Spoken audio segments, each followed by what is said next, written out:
Si quieres una residencia permanente en Estados Unidos, no te puedes perder esta entrevista. Aquí vamos a hablar con Héctor Paradisi, experto de inmigración, de trámites de residencia y visas de trabajo.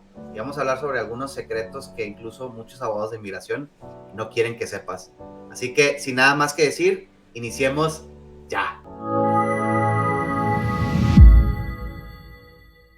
Bienvenido, Héctor. Muchísimas gracias por tu tiempo. Sé que estás a 1000 y tienes muchísimos clientes.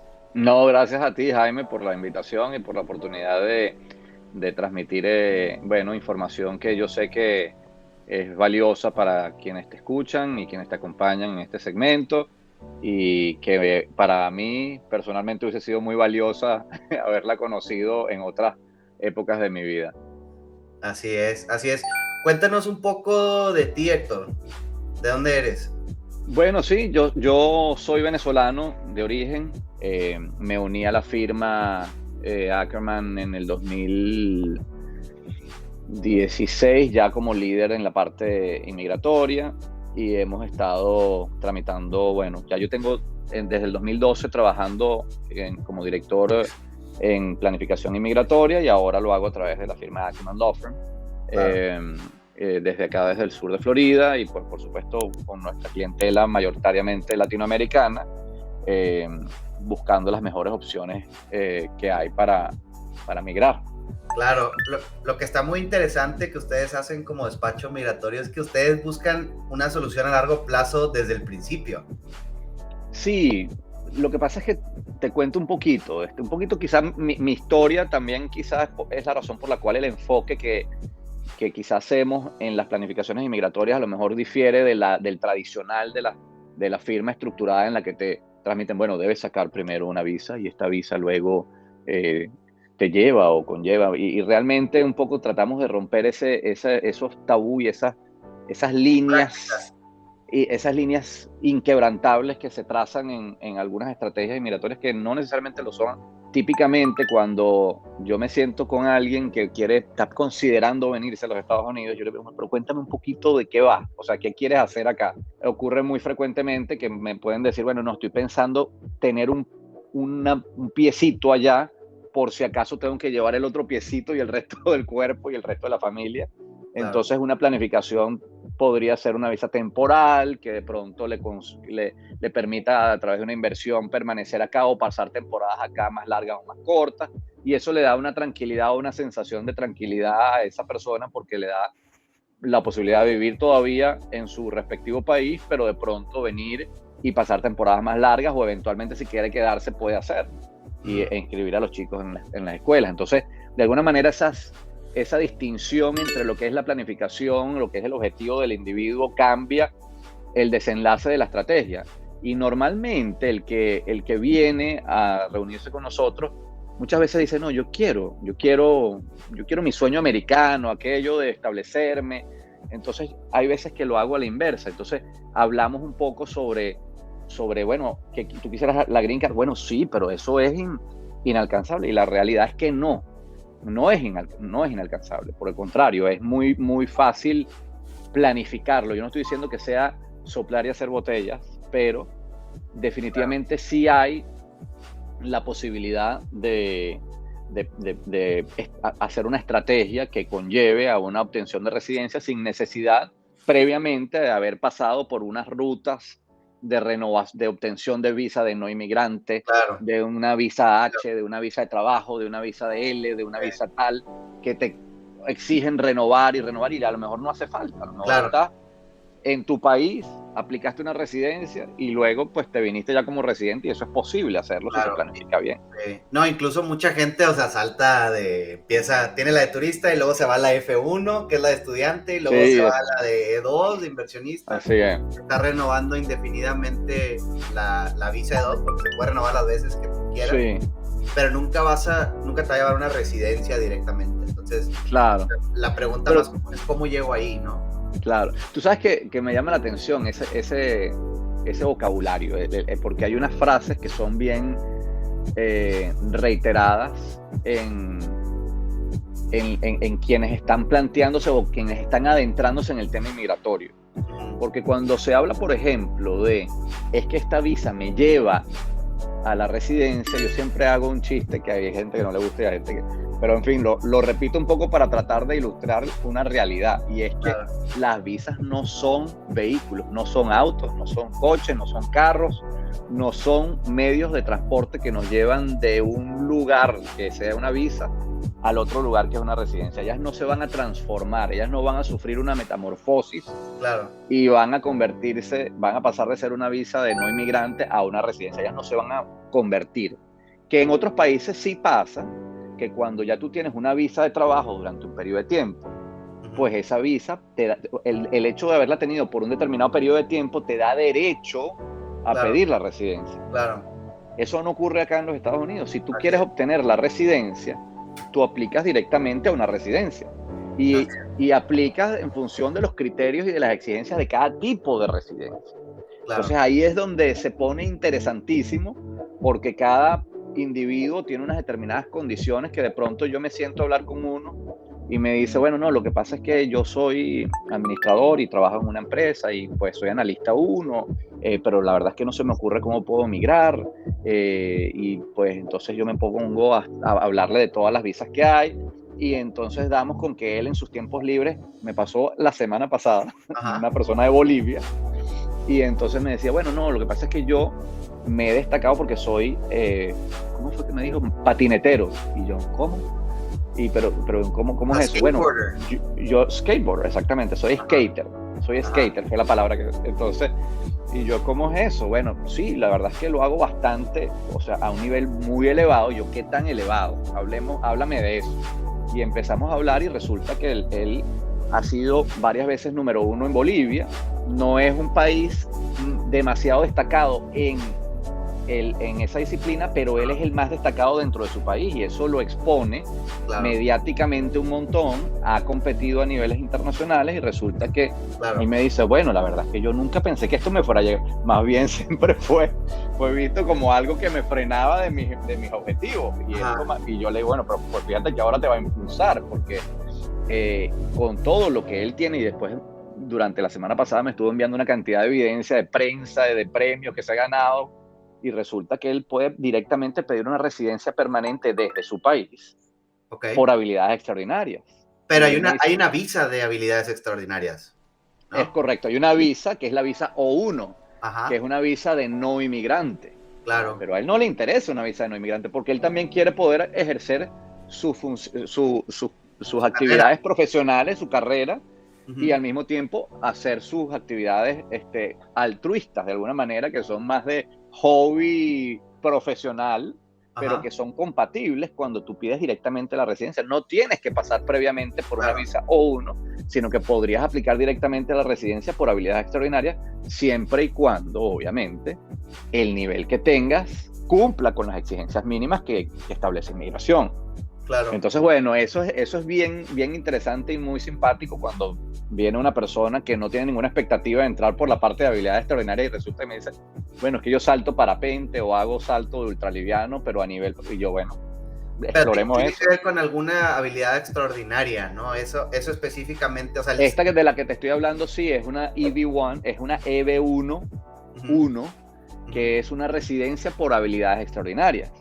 Entonces me pasó un montón de veces que venían otros, por ejemplo, que hacían enduro, motociclismo, y de ahí surgieron aproximadamente una ola de 35 personas que después vinieron después del primero y me dijeron, yo también. Bueno, y a todos les fui sacando su residencia, entraban como turistas y al cabo de 6 meses estaban haciendo su cambio de estatus a residente porque calificaban y no tenían que pasar previamente por visas O. Otros venían y me decían, yo tengo 10 años renovando la O, ¿por qué estoy renovando una O?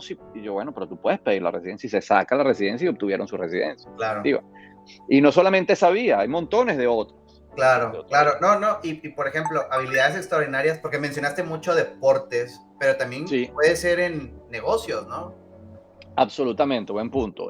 Yo mencioné deporte porque me pareció muy anecdótico el caso de esta persona, pero efectivamente la residencia, así como la visa O, tanto la visa O, que es una visa de no inmigrante, como la residencia, que es una visa de inmigrante, una residencia permanente, ambas son categorías por para personas que tienen habilidades extraordinarias. Eso no significa que tú tengas que trabajar ni en cine, no tienes que ser la parte artística, Exacto. ni tampoco tiene que ser exclusivamente para atletas, sino que está para el área de ciencias, para el área de tecnología, para el área de medicina. Hay abogados, arquitectos, es más, hay personas que no tienen ningún título profesional, pero se han destacado y cumplen determinados requisitos y pueden aplicar o a una visa O, dependiendo de la dinámica y del nivel que tengan, o a una residencia permanente, dependiendo de si están en un nivel muy, muy elevado. Claro. Absolutamente, cualquiera de las vías. Claro, y mucha de nuestra audiencia son empresarios, emprendedores en su país. Sí, Estar, por ejemplo, en revistas, en absolutamente. periódicos, eso es algo que les va a ayudar a ellos, porque Definitivamente. ¿cómo compruebas esa habilidad extraordinaria de negocios? Me imagino que es algo así, ¿no? Salir en Forbes, Bueno, sí, Entrepreneur. buen punto. Fíjate, los requisitos que establece inmigración, Ujú. uno uno va moldeando la forma en la que están redactados esos requisitos para que puedan encajar, y han sido redactados más o menos de esa forma, de modo que tú puedas encajar a cualquier rubro. Entonces, por ejemplo, te voy a dar el ejemplo de uno en particular. Ajá, Uno de los requisitos es que hayas ocupado roles críticos o de liderazgo en organizaciones o para organizaciones o establecimientos de distinguida reputación. ujú, Bueno, me pasa mucho, por ejemplo, con personas que están en la industria petrolera, ujú, que han trabajado toda su vida para Schlumberger, para Chevron, para Shell o para Halliburton, que son empresas transnacionales, que los llevan a Estados Unidos muchas veces con una visa ujú. de no inmigrante, una L1, por ejemplo, Claro, pero que nunca te quieren sacar la residencia porque saben que si te sacan la residencia, te sí, vas. así es. Una de las grandes fuentes de nuestra firma son clientes que vienen de esa industria y que quieren lograr la residencia porque ya saben que están por vencerse ya sus visas L y no van a lograr que la empresa les patrocine y los van a llevar a Argelia o a Angola o a Kuwait al próximo proyecto y no quieren eso. Claro, Entonces, ¿qué hacen? Bueno, uno de los planteamientos que se hace es, bueno, vamos a examinar tu perfil porque típicamente una persona que está en la industria petrolera, por la industria en la que están, ujú, ya es un área que es de interés nacional, que es un área en la que típicamente son mejor compensados que en otros rubros. Es un área en la que si ya tú tienes 20 o 30 años en la industria, pues definitivamente tienes un rol de liderazgo o un rol de crítico para una organización que normalmente es de distinguida reputación. ujú.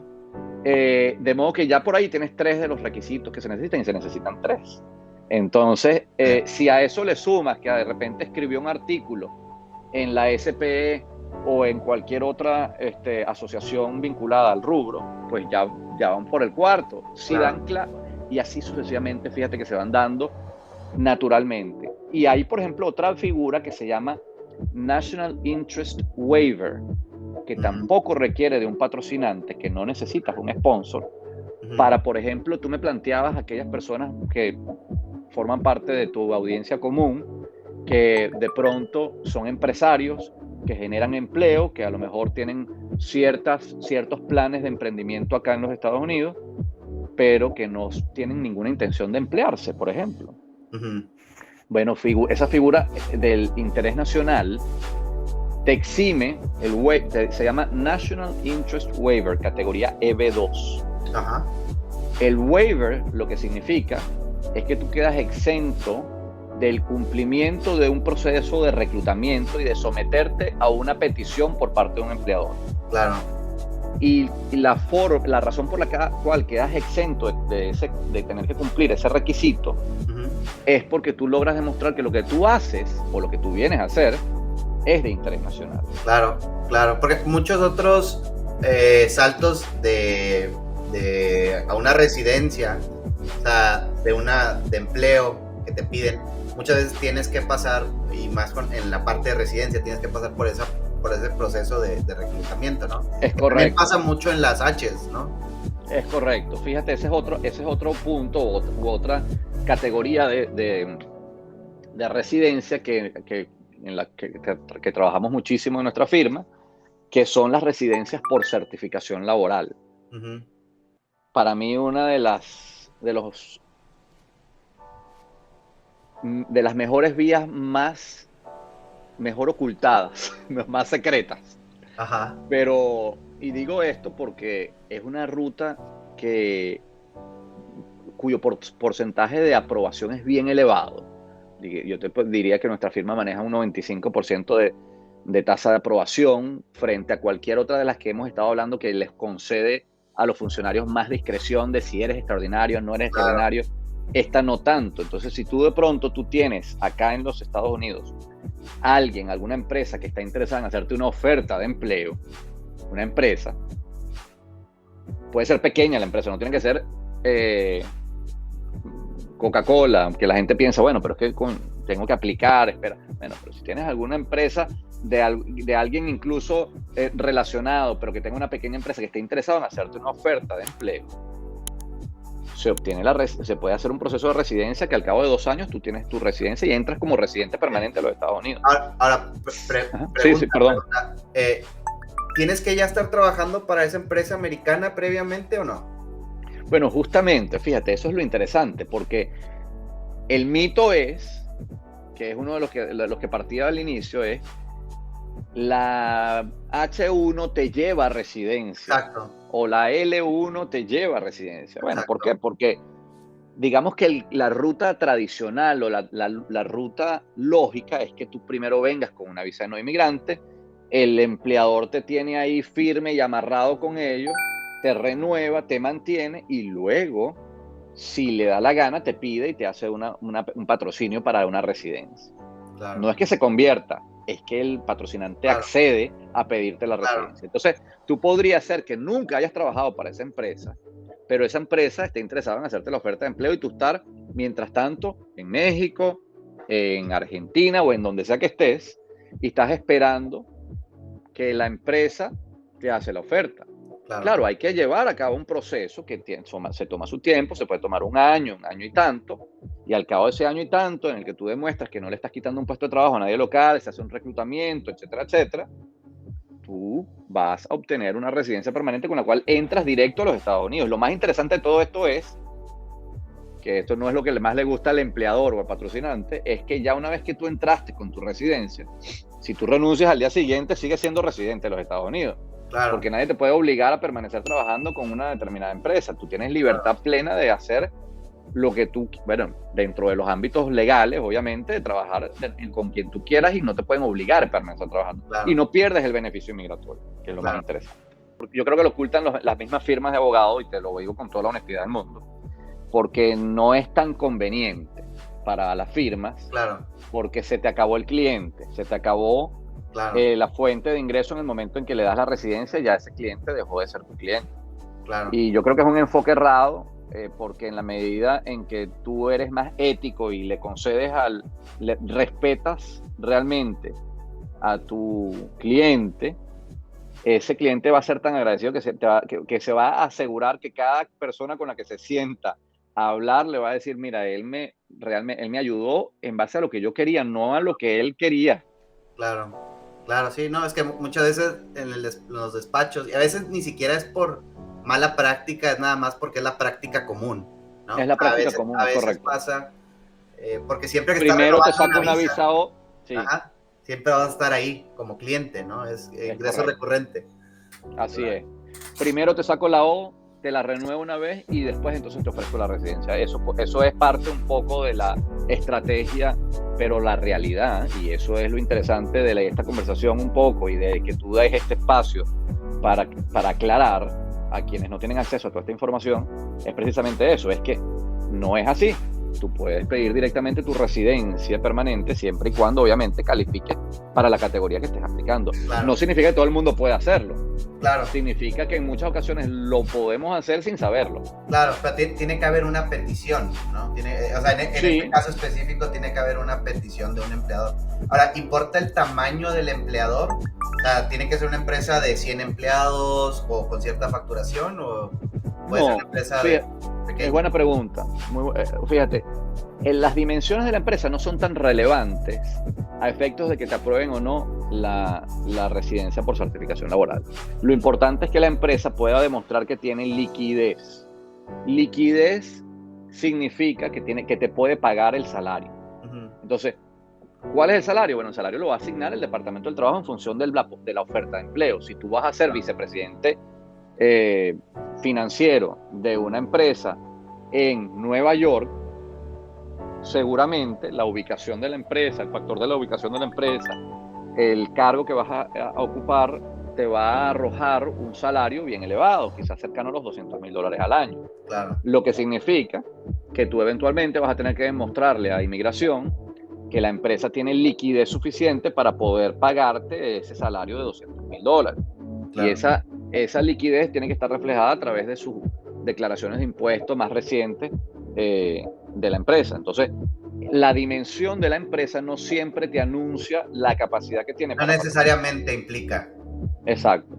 Obviamente, siempre hay una relación entre una cosa y la otra, Claro. porque obviamente si la empresa factura $50,000 al año en ventas brutas, pero quiere contratar a alguien por 150, pues lo primero que va a decir cualquier persona con dos dedos de frente es decir, bueno, perfecto, aquí hay algo que no me hace clic. Tú estás pagándole 3 veces más de la facturación a esta persona, que es lo que está pasando acá. No tienes, Claro. aunque a lo mejor tengas liquidez, está algo raro. Claro.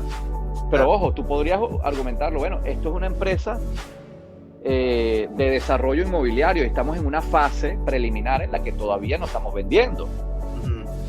Ah, ok, la inmigración, ok. Pero ¿tienes liquidez? Sí, porque tengo dinero en el banco, tengo cuentas por cobrar, tengo esto, por lo tanto tengo liquidez. Claro. El caso está aprobado. Claro. ¿Entiendes? Entonces Claro. ahí es interesante el... Sí, hay mucha la creatividad del correcto. abogado en cómo lo presenta, ¿no?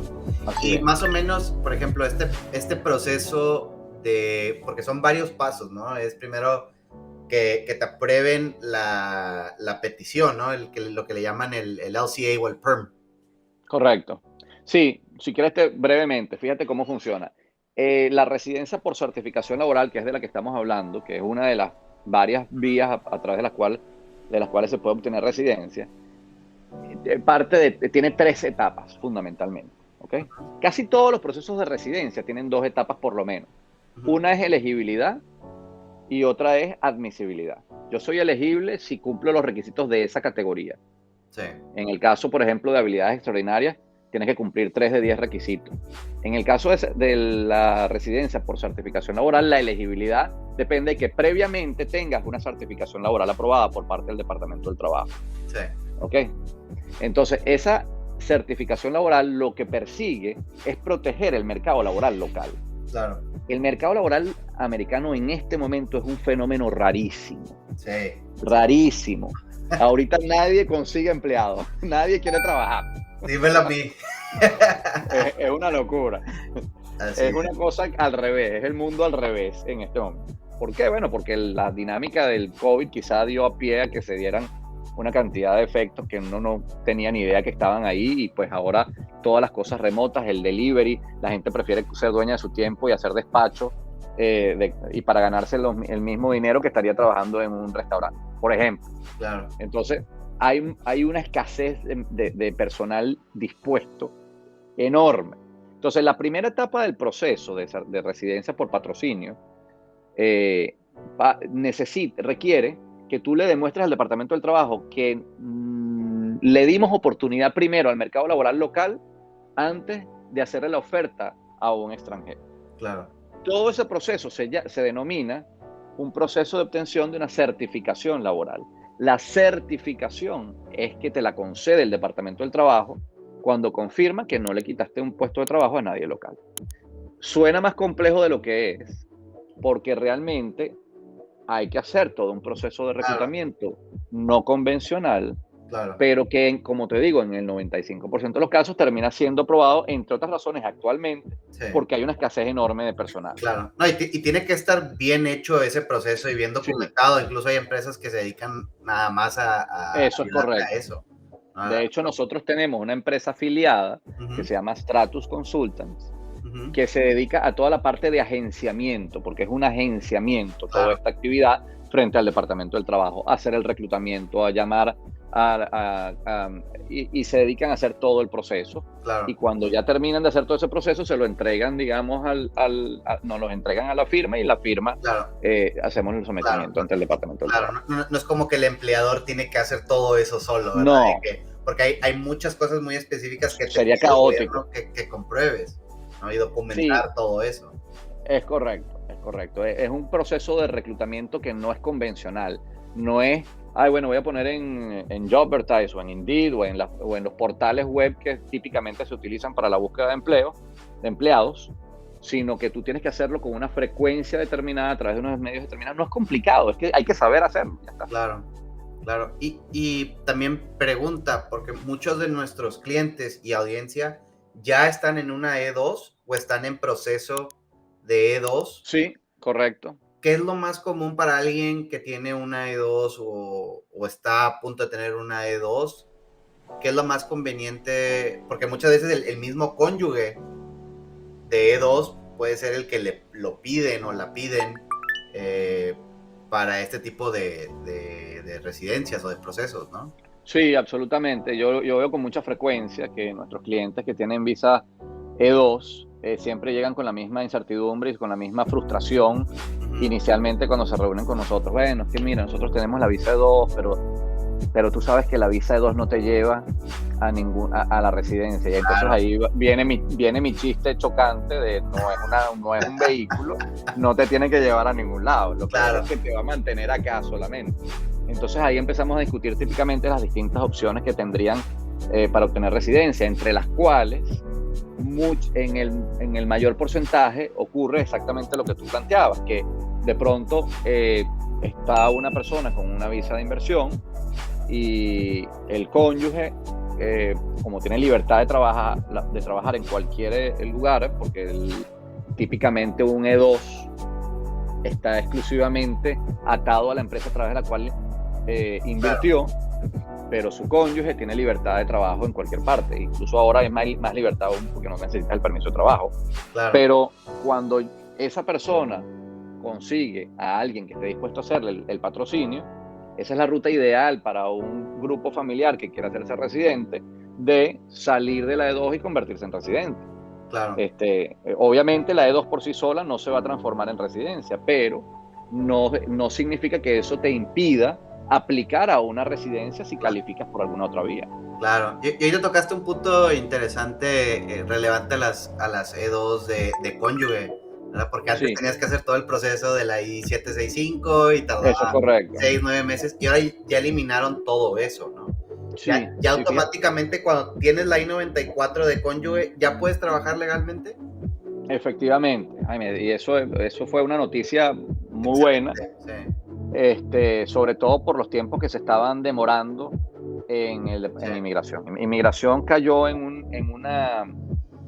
Yo no voy a entrar en los motivos ni de tratar de entender por qué ha ocurrido, ¿no? Pero el hecho es que entre las exigencias que se empezaron a establecer, surgieron momentos en los que las personas debían ir presencialmente a poner huellas o a una entrevista, o etcétera, etcétera, y eso hizo que colapsara un poco el sistema. Y eso trajo como consecuencia que muchos trámites que debían ser relativamente rápidos, como la obtención de un permiso de trabajo, claro, se demoraran un montón, entre claro, los cuales los que más sufrieron fueron los E2, porque venía un E2 principal con su cónyuge que tenía la expectativa de venir a trabajar, y a veces pasaban no 6 meses como tú me planteas, Jaime, sí, a veces hasta un año o más claro, esperando que les llegara un permiso de trabajo, lo cual es absurdo porque ya posiblemente al año ya se iba a vencer sí, la visa o el estatus de E2 claro, que le concedían al principal, de modo que lo que así les quedaba de permiso de trabajo era muy poco. Ahora, en vista precisamente de esa realidad, Inmigración canceló la obligatoriedad de la solicitud de un permiso de trabajo para los dependientes o los claro, cónyuges de L, de H y de E. claro, Entonces, los inversionistas y sus cónyuges pueden venir y trabajar tan pronto, el término que se utilizó, incident to status, es decir, tan pronto tienes tu estatus E2, Claro. Ya tienes autorización tanto de obtener un seguro social como de trabajar. Claro, claro. Entonces, en Eso, cuanto entres y te estampen, ahí. listo, eso es correcto, Bien, eso es bien, correcto. bien. Pues Ujú. bastante interesante todos estos trámites y todos los cambios que han pasado últimamente. Creo que todo también va pues Sí, liberándose un poco cada vez más, ¿no? Y este tipo de cambios que está haciendo USCIS, que es la entidad americana, sí. está liberando mucho de todo eso. Hay varias cosas interesantes que están ocurriendo. Eh, lo que pasa es que siempre nos genera la duda de qué va a pasar dentro de 2 años, ¿no? Porque como Claro, lo que está ocurriendo es que hay algo de polarización política.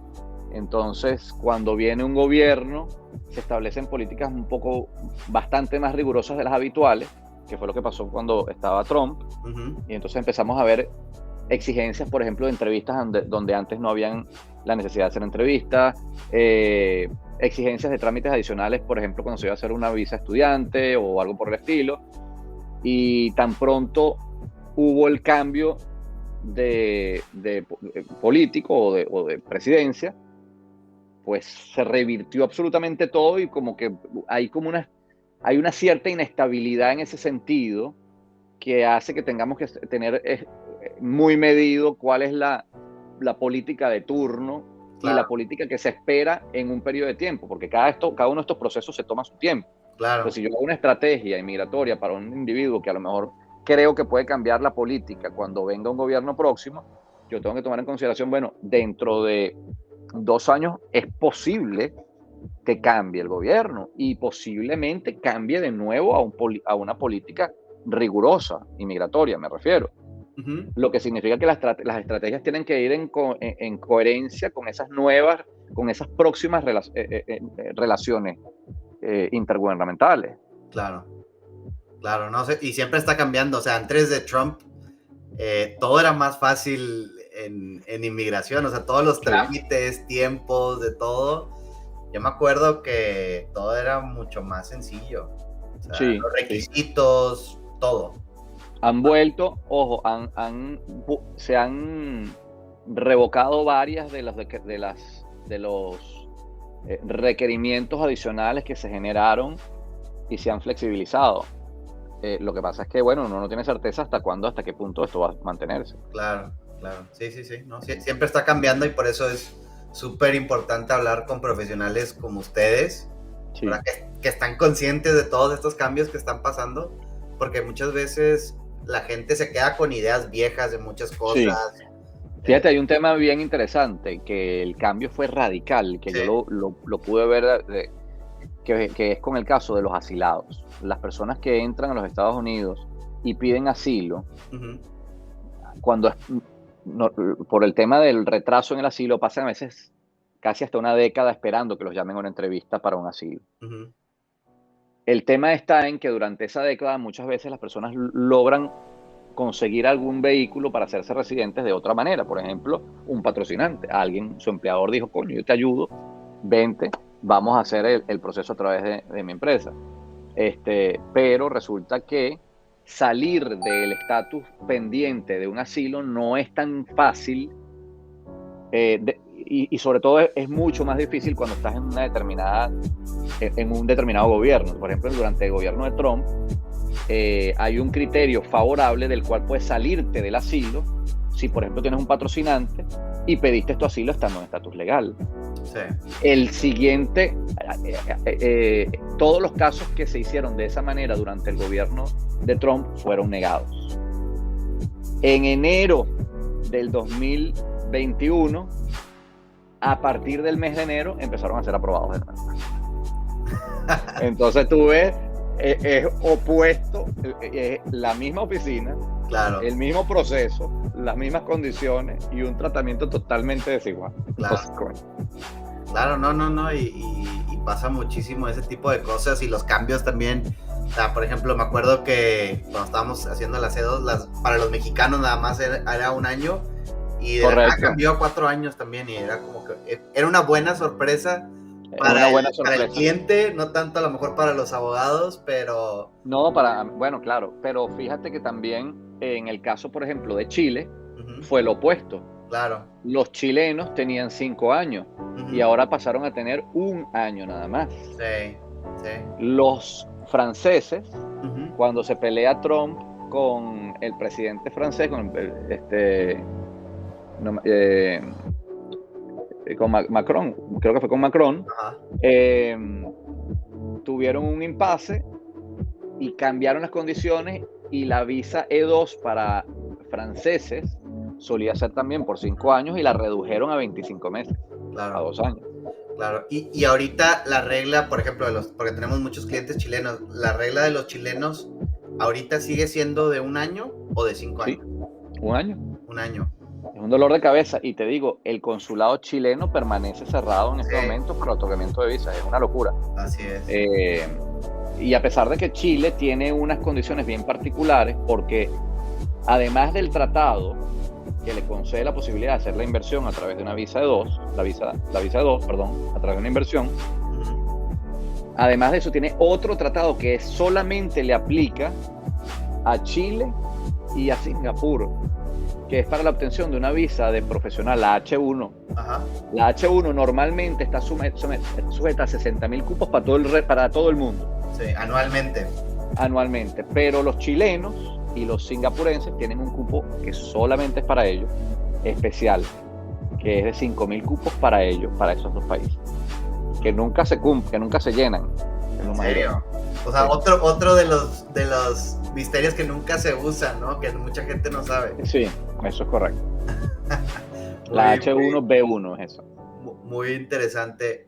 Y ahorita que mencionaste, porque de hecho tenemos clientes chilenos que Sí. están invirtiendo o están queriendo emprender un negocio a través de una franquicia. Y ahorita sé que están los consulados cerrados. De hecho, por Sí. eso empezamos a conversar por clientes específicos de eso. Sí. ¿Cómo le puede hacer ahorita un chileno que quiere un trámite de E2 si está cerrado el consulado? Bueno, hay que usar la creatividad. Claro. La creatividad, porque una de las formas en las que he visto que han logrado darle la vuelta a toda esta situación frustrante, Uh-huh. es que hay una sola visa que están tramitando con cierta facilidad en el consulado chileno, y es que piden la visa de estudiante. Entonces, La F1. muchos de ellos piden una visa de estudiante, se vienen a estudiar, y ya estando acá, piden el cambio de estatus desde los Estados Unidos a la visa de inversionista, Claro. la visa de 2. Claro. Lo que pasa es que, bueno, esto está en un área gris, en una línea delgada entre el bien y el mal, entre lo que se puede recomendar y lo que no se puede recomendar. Y entonces las firmas obviamente no te van a decir que lo hagas de esa manera, sino que, pero se podría, lo han hecho y se hace de esa manera. Claro, porque muchas veces hacen el cambio de estatus, ¿no? Porque muchos chilenos no tienen visa. Claro, como el chileno no tiene una visa de turista, típicamente, porque tienen un convenio según el cual pueden entrar con el ESTA, que es el waiver.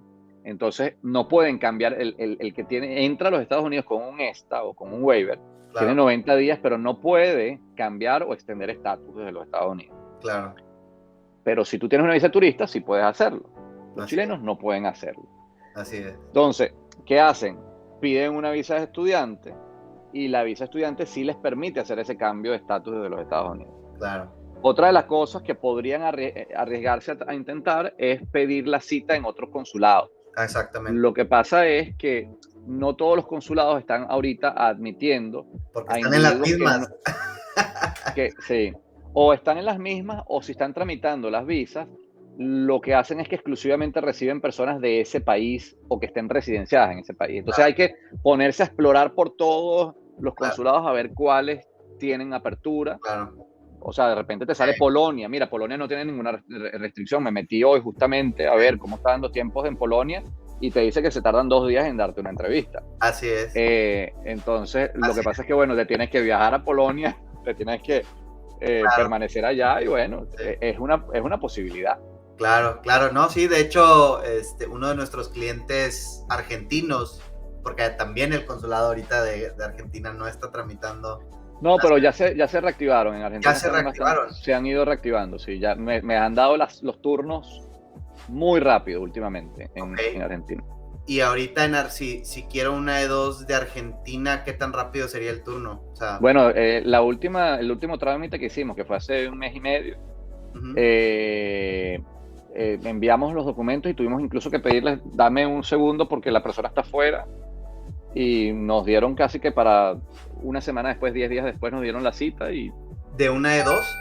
de una de dos. Súper Wow, rápido, wow, súper wow. rápido. Y las visas de turista Ujú, también empezaron con una dinámica totalmente diferente. De hecho, habían personas que estaban esperando citas y turnos para dentro de un año, ujú. y ahora los han contactado del mismo consulado para preguntarles si quieren adelantar la Sí, entrevista para dentro de una semana o dentro de 2 semanas. claro. Oye, y esto es para mí noticia de Argentina ya abriendo para la C2. Sí. Ellos reactivaron. Hubo una época en la que estuvo terrible Sí, y muchos argentinos se iban a Uruguay, se hacían residentes de Uruguay porque Uruguay se exigía la residencia para poder tramitar desde ahí y pedían las citas desde Uruguay. Eso lo hicieron varios clientes. súper bien, ¿no? Pues de hecho, terminando la entrevista, le voy a marcar a unos clientes Sí, argentinos. sí, está Pues, funcionando. pues, excelentes noticias que nos están dando y también a la audiencia, porque muchas de las personas o los argentinos con los que estamos hablando están con esas noticias viejas. ¿Sí me explico? Sí, Que no se están haciendo las E2 en Argentina. Y por ejemplo, otro país con el que comúnmente trabajamos E2, que también tenemos varios clientes que ahorita van a estar a punto de tramitar, pero Colombia Uf, no están tramitando E2. Colombia está muy, muy difícil todo.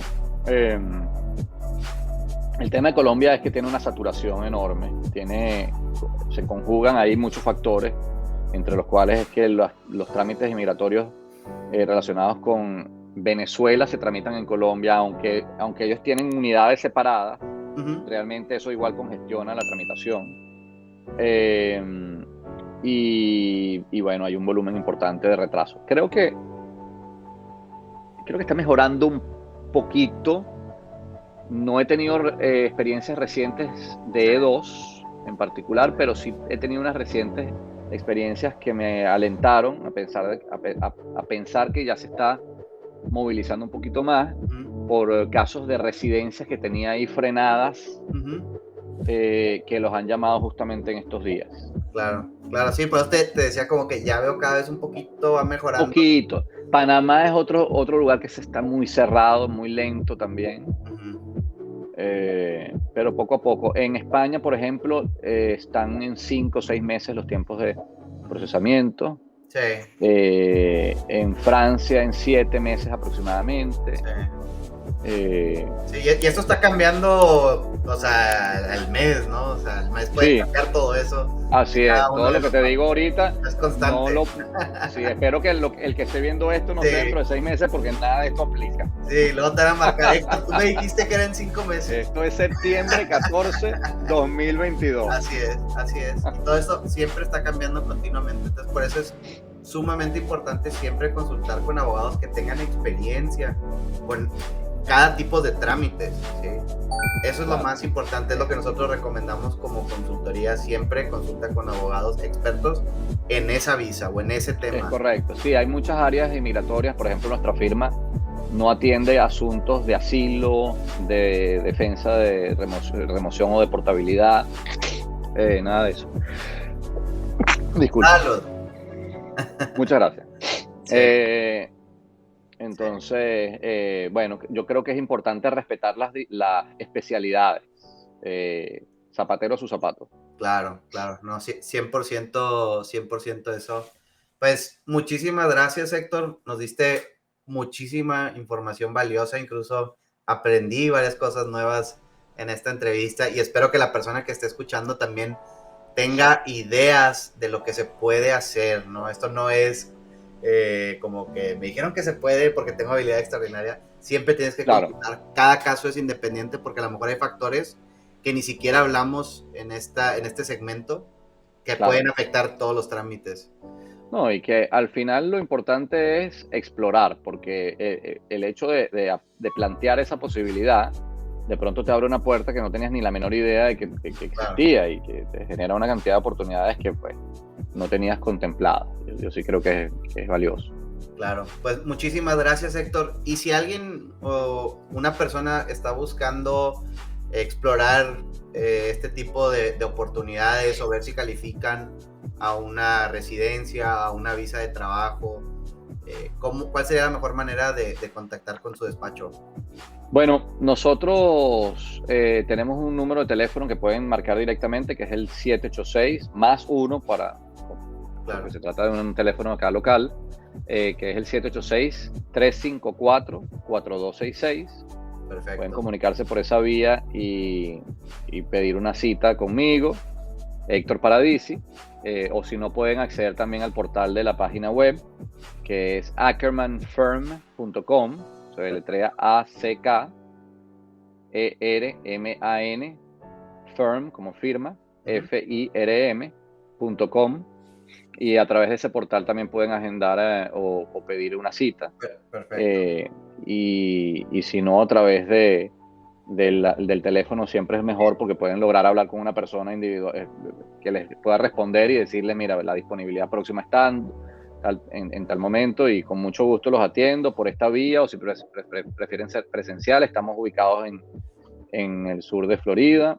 Muchísimas gracias, Héctor. Ahí ponemos tu información en la descripción del video, por si te quieren Gracias, Jaime. contactar o quieren alguna pregunta o duda, así que muchísimas gracias por tu tiempo y por esta oportunidad.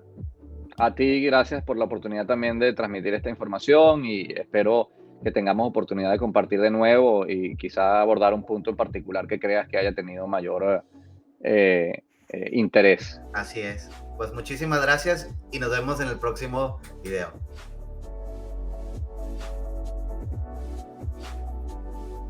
Héctor, muchísimas gracias por tu tiempo, excelente entrevista y mucha información valiosa. Si tiene alguna pregunta específica sobre temas de inmigración para Héctor, déjenla en los comments. También, por último, si les interesa más sobre Visa C2, yo les recomendaría que vean este video de aquí, donde hablamos con una de las abogadas de inmigración más relevantes en Florida. Así que nos vemos en el próximo video.